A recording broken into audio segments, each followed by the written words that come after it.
Crystal forks chimed like icy rain when the waiter set water down. Thin stems, expensive nerves. The Houston Five Seasons ballroom smelled of gardenias and money polished to a glare. In the mirror-tiered wall, I looked small on purpose. Old navy blue dress, flats that remembered other floors, hair pinned without theater. I held my clutch like a harmless habit. My medals slept in their box 3 states away. Victoria swept in a beat later, perfume bright as citrus and judgment. "Clara," she said, cheeks airbrushed with kisses. "Keep it basic, please. They like humble." 8 words, a leash. "I heard you," I said. Past her shoulder, a flag arrangement drooped under too many roses. Crystal hissed when someone laughed. The room's light skated my place setting until it reached the edge of my plate and stopped. As if even photons obeyed the social map. Cousin Trent looked me up, down, and over. "Portland lifestyle, huh?" he said. "How's simplicity?" The pause was a blade wrapped in napkin. "Steady," I said. Evelyn Harris, family patron saint of tasteful gossip, warmed her voice like butter. "We have a stipend for relatives between opportunities. Monthly. Quiet." She slid a card toward my bread plate as if hand-feeding a sparrow. My sister's friend smiled, lips sealed over the small thrill of a private rescue. Victoria's hand touched my elbow, a correction disguised as care. "I told them you're between things," she said, lower. "No uniforms tonight. No war talk." "Understood," I said, tasting steel. I had come to Houston with my medals in a shoebox and left them under my kitchen table in Portland. Because the table carries more weight than ribbon.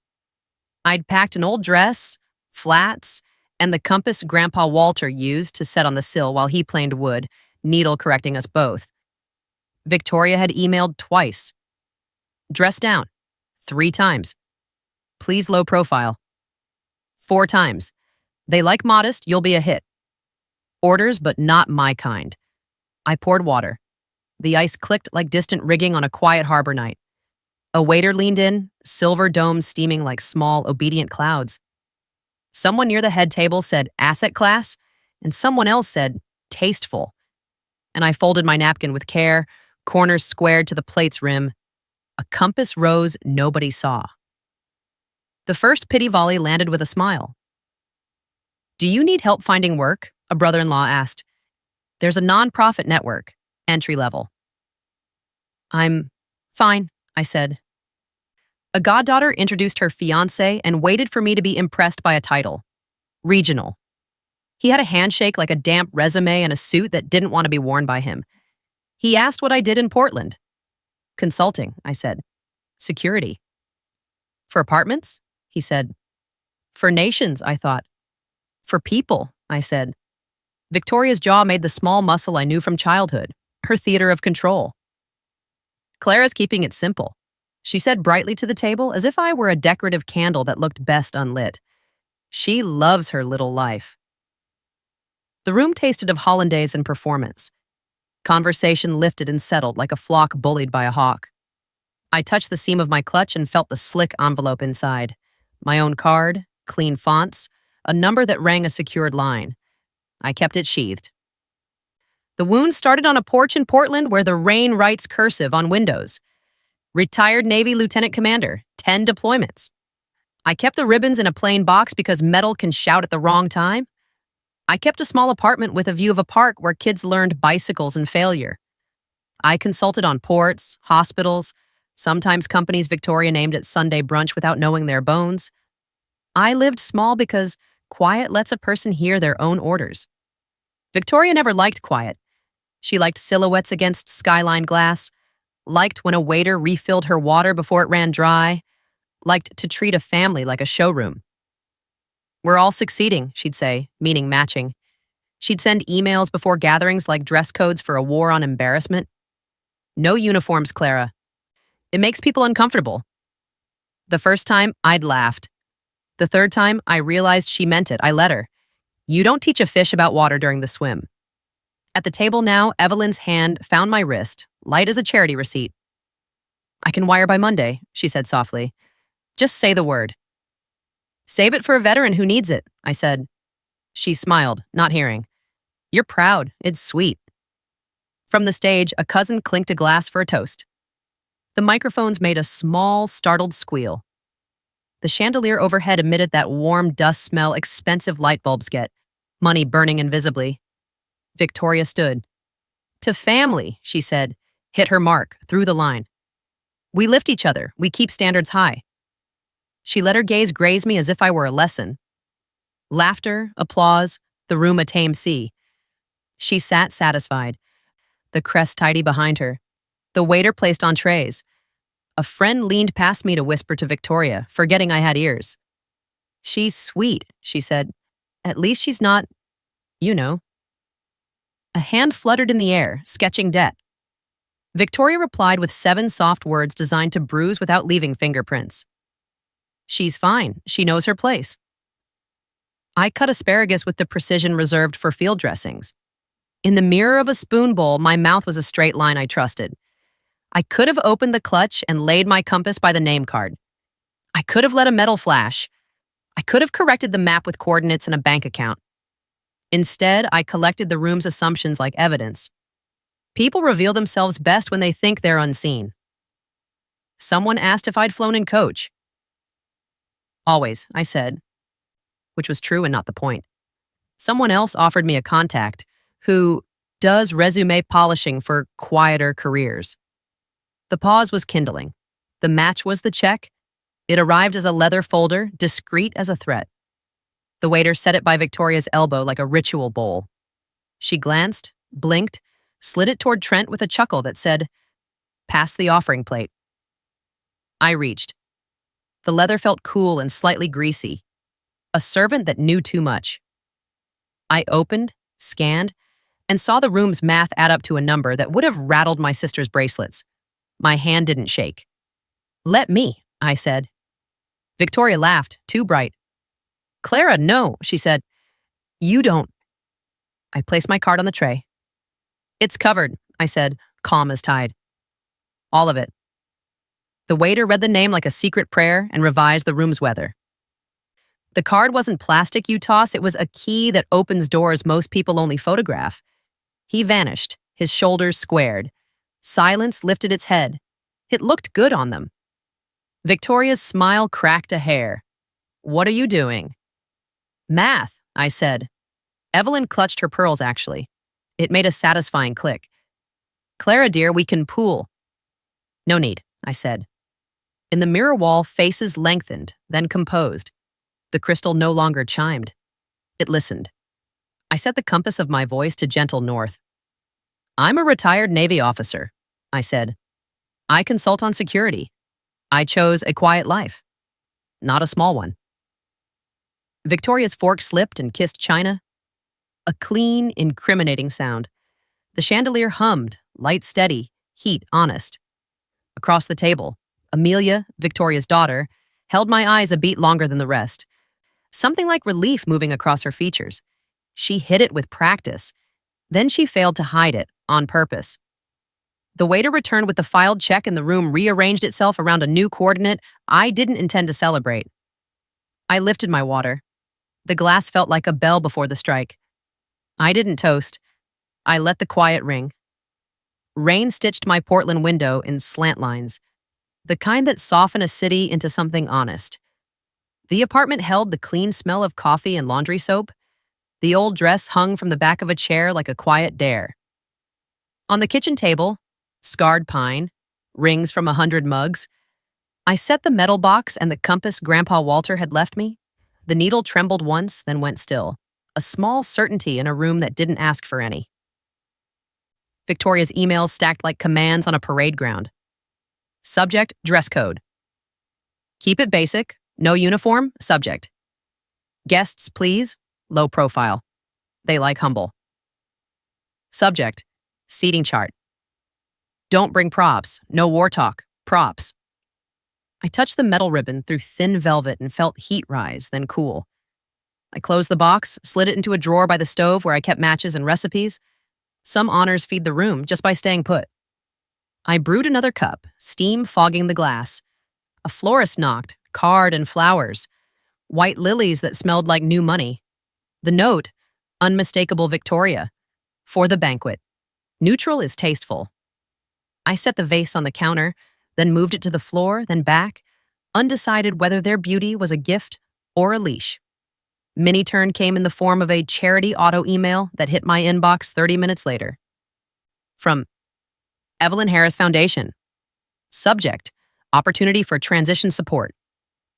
Polite words, means-tested kindness, a link that wanted to know my net worth. I clicked close and opened my closet instead. The dress. Navy blue gone soft at the seams. Waistband still true. Flats with scuffed toes from a river walk in Yokosuka. From a dockyard in Norfolk. From a grocery line in a city where no one knew me. I pressed the dress to my sternum and breathed fabric and starch and memory. On the table, the compass waited. I flipped the lid. North found itself without asking. Fine, I said to the kitchen. We go as expected. I packed light. One carry-on, one clutch. The clutch swallowed the compass, a spare card, a folded paper itinerary, and a Polaroid of Grandpa at his bench, planing cedar, sawdust in his hair like snow. The medals stayed. The dress and flats went in the bag with a shawl that remembered Navy air conditioning. At the airport, jet fuel braided with cinnamon pretzels, the civilized and the mercenary in one breath. I boarded early and took the aisle. The metal armrest bit my elbow the way honest things do. The engine coughed, caught, deepened, the sound of commitment. On approach to Houston, the plane tilted over a grid of glittering roofs. Heat climbed the jetway like a living thing. The air smelled of gardenias the instant the terminal doors slid open. The city wears perfume at noon. My phone pulsed with a new text from Victoria. Please keep it simple. No surprise speeches. I thumbed back a single word. Understood. The rideshare's AC carved a cold line down my shins. The driver glanced at me in the mirror. Caught the old dress hanger protruding from my carry-on. Big night? He asked. Family, I said. He whistled low, rougher than weddings. Always, I said. The city blurred. My pulse didn't. Hotel lobby. Marble coolness, citrus polish. A fountain whose water sounded like wealth learning manners. I checked in under Bennett, not rank, and rode the elevator with a tray of petit fours, sugar and refrigeration, and a bellhop who ignored me on principle. Upstairs, the room's air smelled like new carpet and policy. I laid the dress on the bedspread and set the compass on the nightstand. Its lid reflected the recessed light like a tiny moon. I ignored the iron and let wrinkles stand. Modest has texture. Victoria called. Not a ring, a video request. I declined and texted. Getting ready. Her reply arrived in 1 second. Stay low-key. Be good. The phrase tasted like chalk. I pinned my hair as I had on ships. Firm, low, out of the way. Powder, no gloss. A dab of scent that said clean, not want. When I slid into the dress, the fabric whispered at the zipper. The flats welcomed bone like old friends. Mini-turn, a soft knock. A hotel runner delivered a slim envelope with my place card inside, engraved. Clara B., Portland. Parenthesis as cage. Down the elevator, the carpet gave underfoot with money's spring. The ballroom's doors breathed conditioned air, the temperature of control. Gardenias again, the hum of high conversation, flat laugh, clink, hush. I stood just out of sight and listened the way you listen at a hatch before entering a dark compartment. It told me what I needed. Who was loudest, where the flag sat in the floral ocean, how far the kitchen doors were if I needed air. I stepped in. Light, bright as intention. Mirrors collecting faces and feeding them back taller, smoother, truer than truth. The stage begged for speeches. The ceiling begged for compliments. I kept to the edge, skirt catching only the thinnest slice of spotlight. The old dress absorbed the room's judgment and returned nothing. Victoria spotted me with predator's vision and sailed over, bracelets chiming, alarm bells dressed as jewelry. Thank you, she said, tone approving a student's homework. You did as asked. I heard you, I said. She swept a hand toward the central table. You're over there. My card waited near the end, strategically distant from any microphone, strategically close to the kitchen. Of course, at my seat, a thin folder hid under the napkin, a philanthropy initiative. Evelyn's name embossed, my name typed wrong, Clara. I smiled into the water glass until the urge to laugh passed. Across the room, Amelia caught my eye and did a quick, conspiratorial micro shrug. Her dress didn't try as hard as her mother's. Her earrings were simple studs that owned their sparkle. She mouthed, "You good?" I nodded. The band played tasteful whispers of songs that had once been loud enough to matter. The first chorus slid down with the smooth choreography of Money. Beats that bled politely, goat cheese that tried not to. My fork made a clean ting against porcelain that sounded like a remembered bosun's pipe. I let the assumptions gather. You live alone? Yes. No car? Feet work. Work in, what again? Security. For a firm? For whoever needs safe. It came out softer than planned and truer. A hand brushed my elbow. Evelyn, perfume powdered and precise. You'll send your details, she said. The stipend board meets Wednesdays. I'll consider, I said. It costs nothing to put off a storm. In a mirror to my left, I watched Victoria calibrate smiles with donors and cousins, her gestures precise, a conductor who preferred brass to strings. When she glanced back, I tucked the compass deeper in the clutch, as if the needle might betray me by pointing at her. The room tipped toward the stage for speeches. Victoria texted from 6 tables away, "Please, no surprises." I slid the phone face down and studied the linen. The tablecloth had the faint detergent scent of hotel days. My fingers traced the weave into a star, then a cross, then a square, ways to leave a map for a later version of myself. Mini turn. A server leaned and whispered, "Ms. Bennett?" His breath carried mint and nerves. "Bar sent these to your tab." He set down 2 flutes of something golden I hadn't ordered. Across the room, Amelia lifted her glass and tapped the rim with a nail. Not pity, recognition. I lifted mine in return and set it down untouched.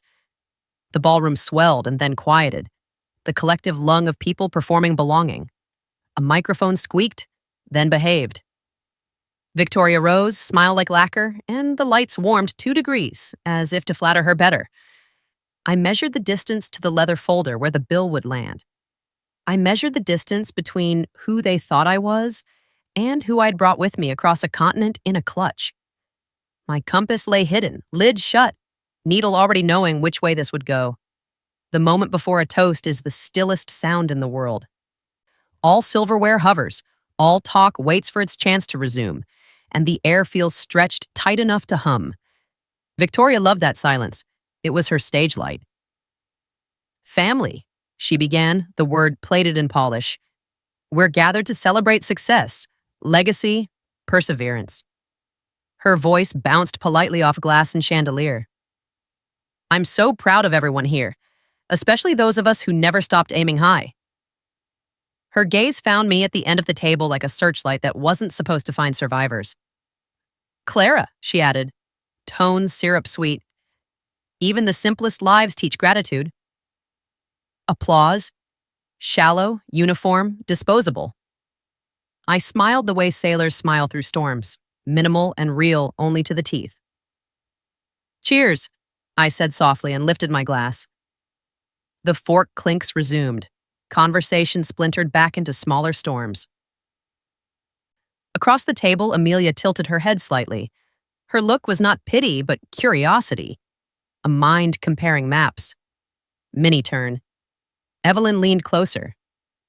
"You were brave to come," she murmured. "Humility is rare these days." I bit a sliver of bread. Sometimes it's mistaken for something else. For what? Strategy. She blinked, missed it, turned away to compliment Victoria's earrings.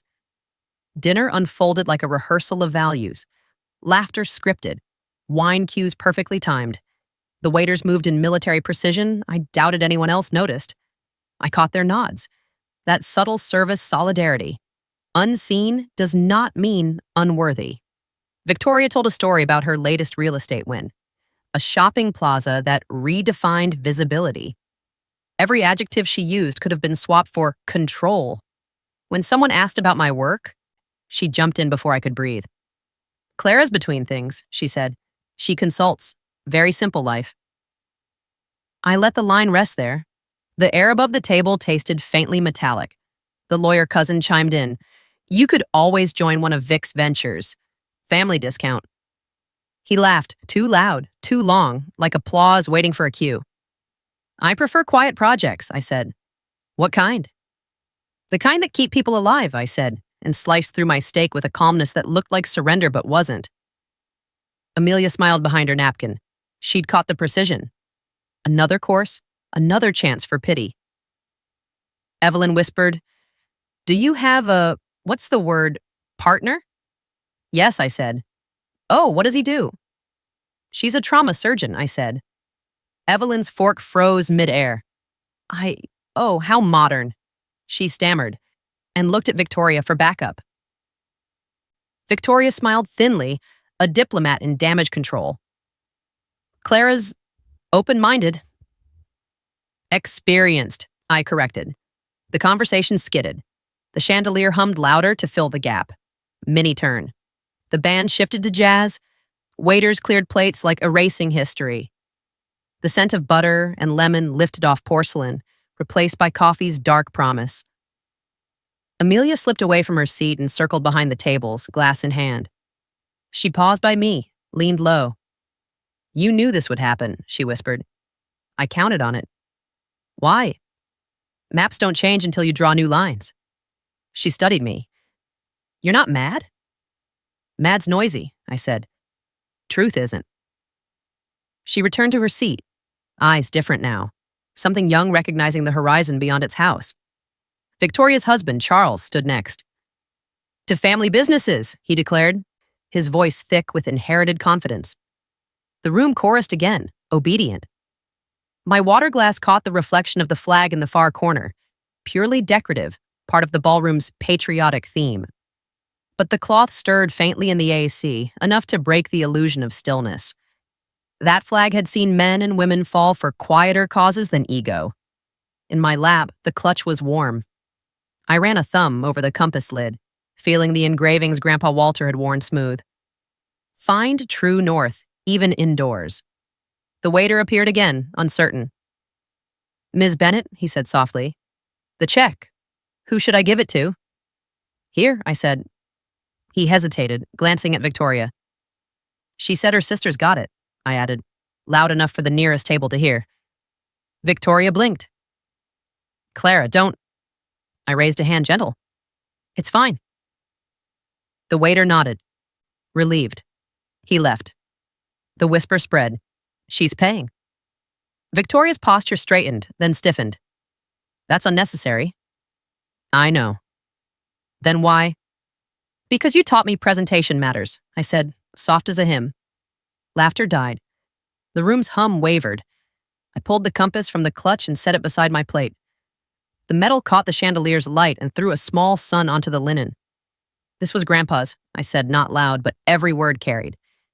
He used it when he built the dock behind our old house. Said if the wood's straight and the nails true, you don't have to brag about the dock. It'll stand when storms come. A few heads turned from their plates. I tried to remember that, I continued. At sea, in hospitals, in boardrooms, in rooms like this. Evelyn's voice quavered. Boardrooms? Yes, I said. Defense consulting. Security design. Not glamorous. Just necessary. Someone muttered, Wait, Navy? I nodded. Lieutenant Commander, retired. Fork stilled. Glass stems trembled in fingertips. Even the band lost its place. Victoria's face, shock, anger, embarrassment, cycled through 3 emotions in under 5 seconds, none of which found a safe harbor. Clara, she said, why play this game? It wasn't a game, I said. It was your script. Her breath caught. You could have told me. I did. You didn't hear. I picked up my water, sipped once, then set it down. I'm not rich, Victoria. I'm not poor either. I'm just enough. That's the thing you never understood. Enough is a direction, not a number. A chair squeaked. Someone stood, then another. Not applause yet. A kind of respect trying to find its footing. Amelia rose last, slow, deliberate. "Mom," she said quietly. "Sit." Victoria obeyed. Minnie turned. The waiter returned, the receipt folder closed, the faintest smile tugging at his professional face. "All set, ma'am," he said to me. "Tip included." "Thank you," I said. He nodded once. "For more than dinner." Then left. The family's murmur ebbed into an uneasy stillness. It felt like the sea after an explosion. Waves still moving, but the sound gone out of them. Victoria broke it with the one question that still had teeth. "Why now?" I looked at the compass.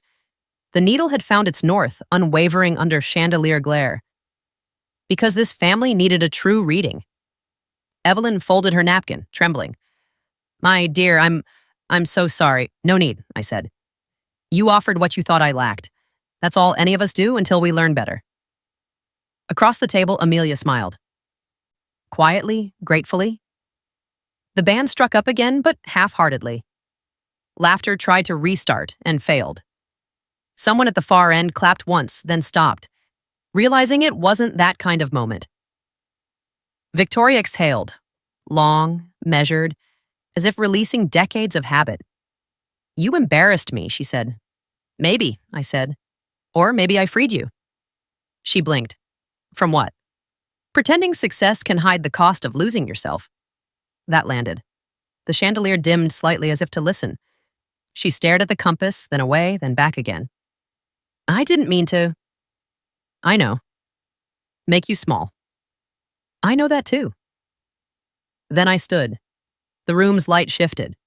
A slow recognition like dawn remembering how. People moved out of reflex. They stood. Not applause, not pity. Just vertical respect. Victoria didn't rise, but her eyes did. Amelia reached across the linen, her fingers brushing mine. "It's good to see you, Aunt Clara," she said. "You too, kid," I whispered. The waiter held the door as I left. Outside, the air tasted like rain trying to start over. The night had found its compass. Houston nights smell of magnolia and exhaust. Sweetness and smoke pretending they're not the same thing. I walked out of the ballroom into that heat, the kind that sits on your shoulders like a hand that doesn't belong to you. The valet line glittered with metal and apology. No one quite knew if they should look at me or look away. The waiter, the same one who'd brought the check, slipped my card back with both hands. "Paid in full, ma'am," he said softly. "Thank you for your service." He meant it. His eyes were too young to fake that tone. I nodded. "You're welcome, son." He smiled, just enough. Then the doors closed behind me, sealing the rest of the family inside a climate-controlled aftermath. The hum of traffic filled the silence they left. I pulled the compass from my clutch. The brass was warm from my hand, the glass fogged where my thumb had pressed against the lid. The needle steadied toward north, same as always, like it didn't care about reputations or caterers or false humility. Inside, I imagined the conversations igniting like brush fires. Evelyn Harris whispering, "Naval consultant, did you hear?" Cousin Trent Googling, "Lieutenant Commander salary." Victoria trying to hold the narrative together with a voice that finally found no purchase. I didn't need to stay to hear it. Some lessons only take root in absence. At the curb, a cab rolled up, yellow, old, defiant against the sea of black SUVs. I waved it down. The driver leaned out, gray beard, familiar calm. "You look like you walked through a movie," he said. "Just dinner," I said. He chuckled.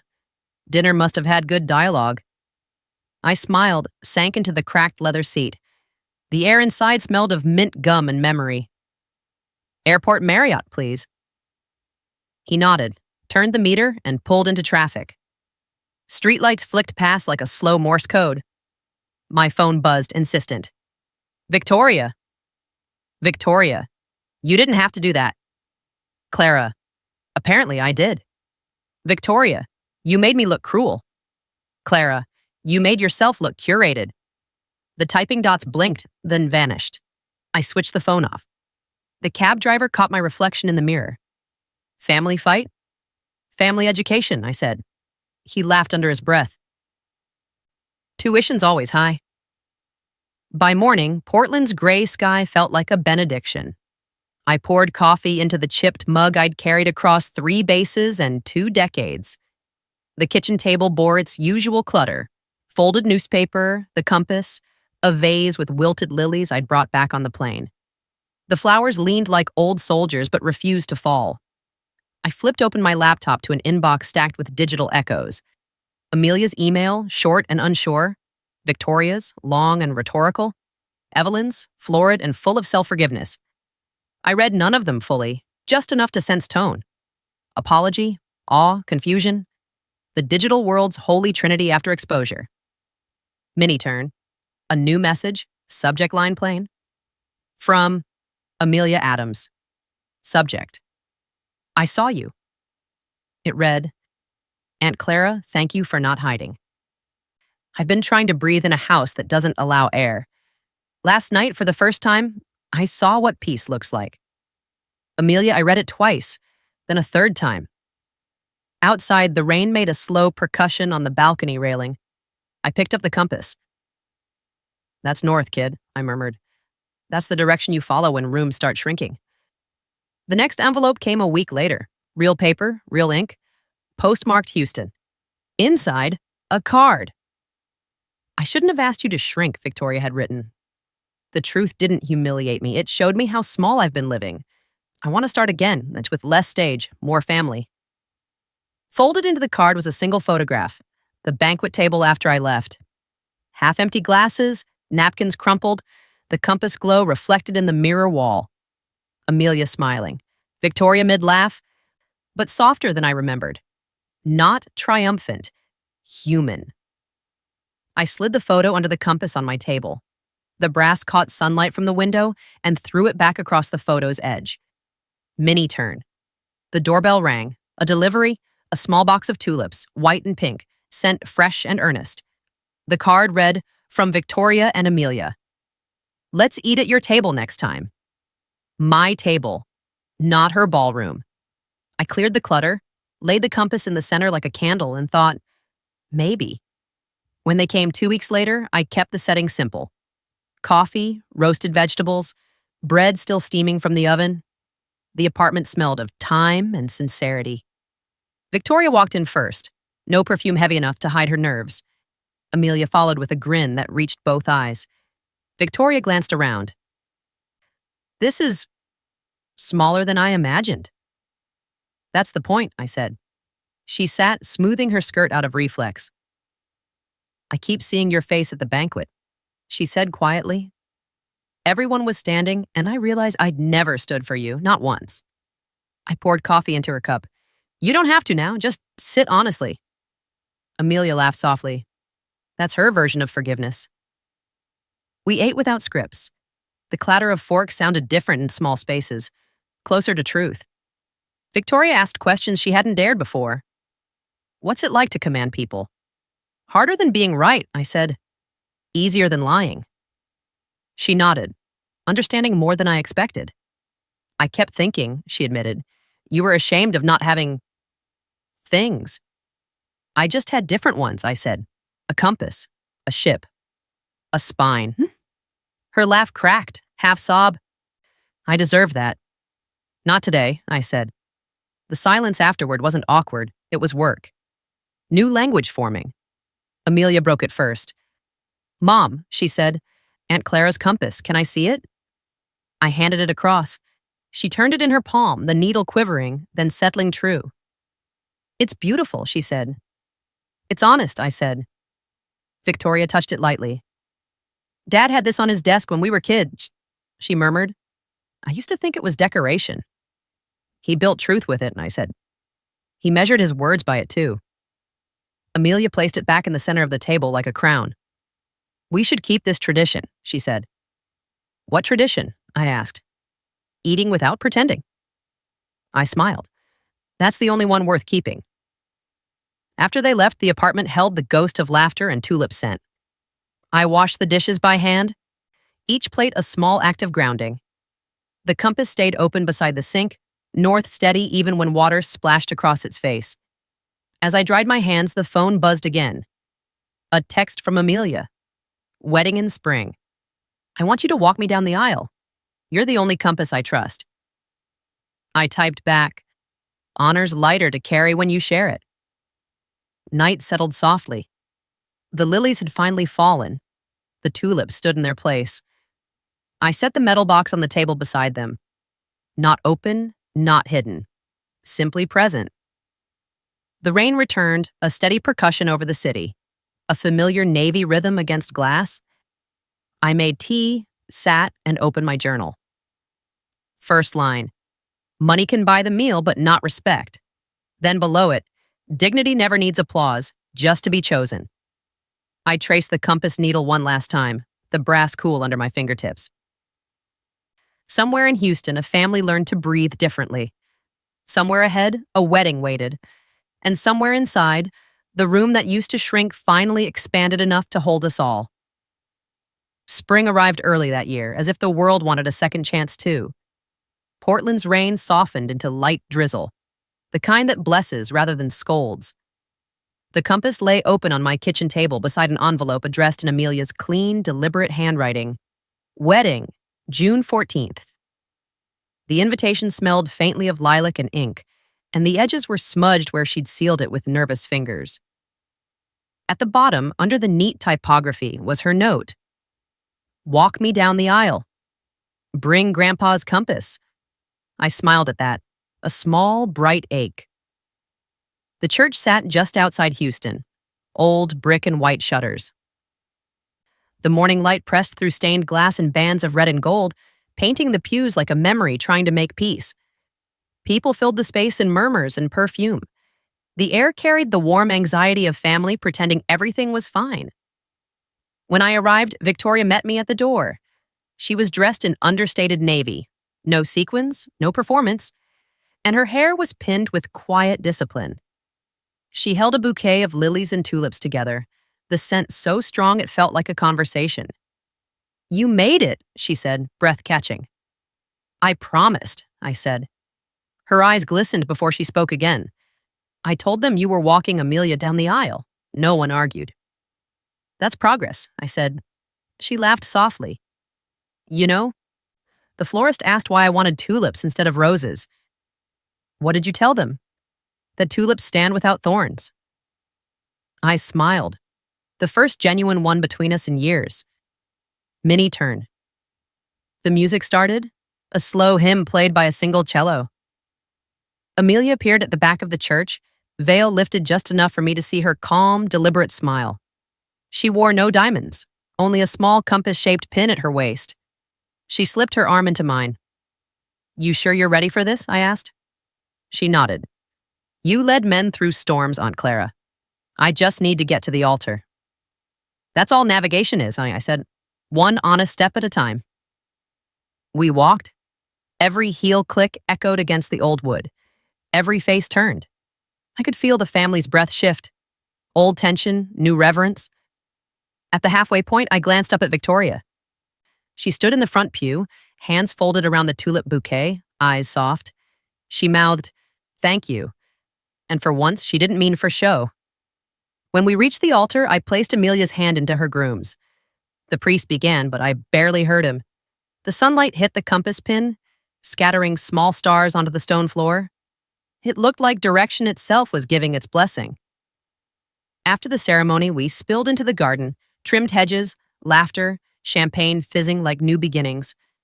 Amelia twirled barefoot on the grass, the hem of her dress brushing dew.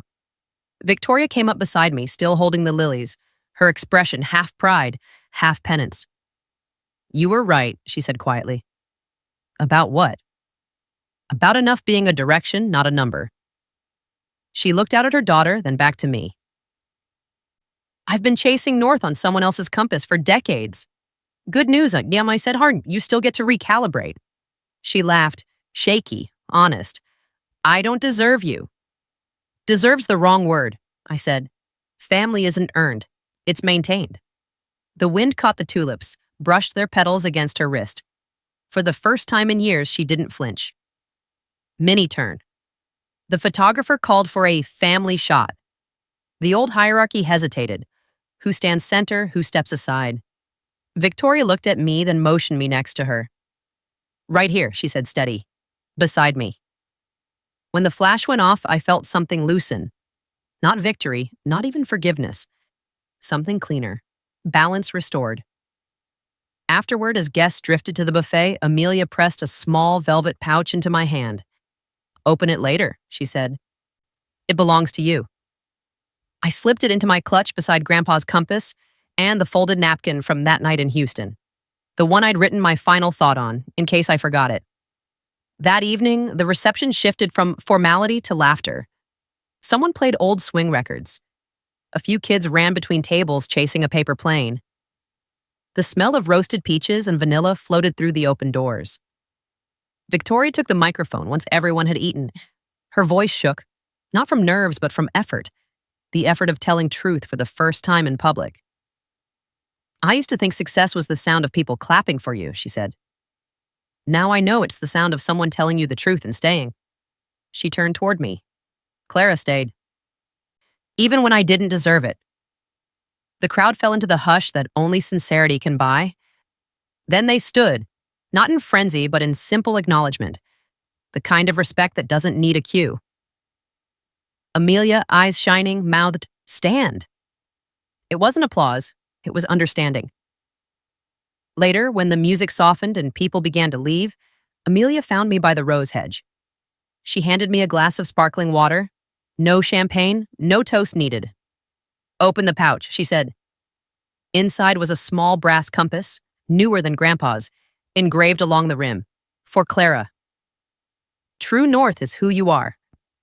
I ran my thumb over the words, the metal warm from her hands. You didn't have to. I wanted to, she said. I needed to remind myself what direction looks like. You already know, I said. She smiled. I learned from the quiet sister. When I flew home the next morning, the sky over Portland looked like brushed steel, the kind of gray that carries light inside it. I set both compasses, old and new, on the table beside the metal box. The tulips had dried, edges curling inward like they were listening. The kitchen filled with the smell of toast and coffee and peace. I wrote in my journal again. They tried to measure me by wealth. I measured by worth. And below that, money can buy the meal, but not respect. Mini turn. The doorbell rang again. Another package. Inside, a framed photo. The wedding picture, the moment before the flash. Victoria and I both laughing, heads turned slightly toward Amelia, whose compass pin caught the light. The caption beneath in Amelia's handwriting, direction restored. I hung it over the kitchen table. The room suddenly felt wider. That night, I sat by the window, rain threading softly across the glass. I opened Grandpa's compass one last time, then the one Amelia had given me. Their needles quivered, then stilled. One old, one new, both pointing north, both right. The apartment was silent except for the tick of the clock and the hum of the city below. I whispered what I'd never said aloud at that dinner table, not even in my own defense. You never have to prove your worth when you know who you are. Outside, the streetlight flickered, a pulse of approval. I closed the compasses, laid them side by side, and turned off the kitchen light. The darkness didn't feel like absence. It felt like completion. The world doesn't always reward humility. But sometimes, when the noise dies down and the lights dim, you find out that humility was the reward all along. If you've ever been underestimated in your own family, follow Honor Line for true stories of quiet strength and dignity that change everything.